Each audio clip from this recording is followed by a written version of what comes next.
महामार्गावर क्रेन लावल्या तरीही ट्रॅफिक जामची शक्यता कमीच. एका सबवेवर असणार क्रेन तर दुसरा सबवे असणार वाहतुकीसाठी खुला. ट्रॅफिक जामच्या फक्त अफवाच.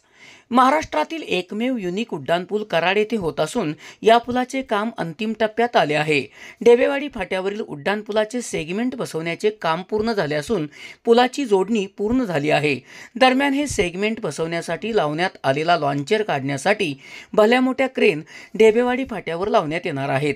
या क्रेन लावण्यात येणार असल्यामुळे ट्रॅफिक जाम होणार असा मेसेज व्हायरल झाल्याने वाहन चालक तसेच नागरिकांमध्ये संभ्रमावस्था निर्माण झाली आहे. मात्र याबाबत महामार्ग कर्मचाऱ्यांशी संपर्क साधला असता त्यांनी ढेबेवाडी फाट्याजवळ असणाऱ्या सबवेवर लॉन्चर उतरवण्यासाठी लागणाऱ्या क्रेन लावण्यात येणार असून याच वेळी दुसरा सबवे वाहतुकीसाठी खुला असणार आहे.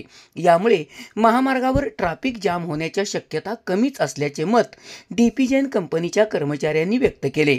दरम्यान क्रेन लावलेल्या असताना वाहतूक सुरळीत राहण्यासाठी डीपी जैन कंपनीचे कर्मचारी तसेच कराड शहर वाहतूक शाखेचे पोलीस कर्मचारी या ठिकाणी उपलब्ध असणार आहेत. वाहतूक जाम होणार याविषयी काही मेसेज व्हायरल झाल्यामुळे वाहन चालक व नागरिकांमध्ये संभ्रमावस्था निर्माण झाली आहे. दरम्यान वाहतूक जाम होण्याची शक्यता कमी असल्याचे मत महामार्ग कर्मचाऱ्यांनी व्यक्त केल्याने वाहन चालकांना दिलासा मिळणार आहे. SP ओरिजिनेटिव्हसाठी सुनील परीट, कराड.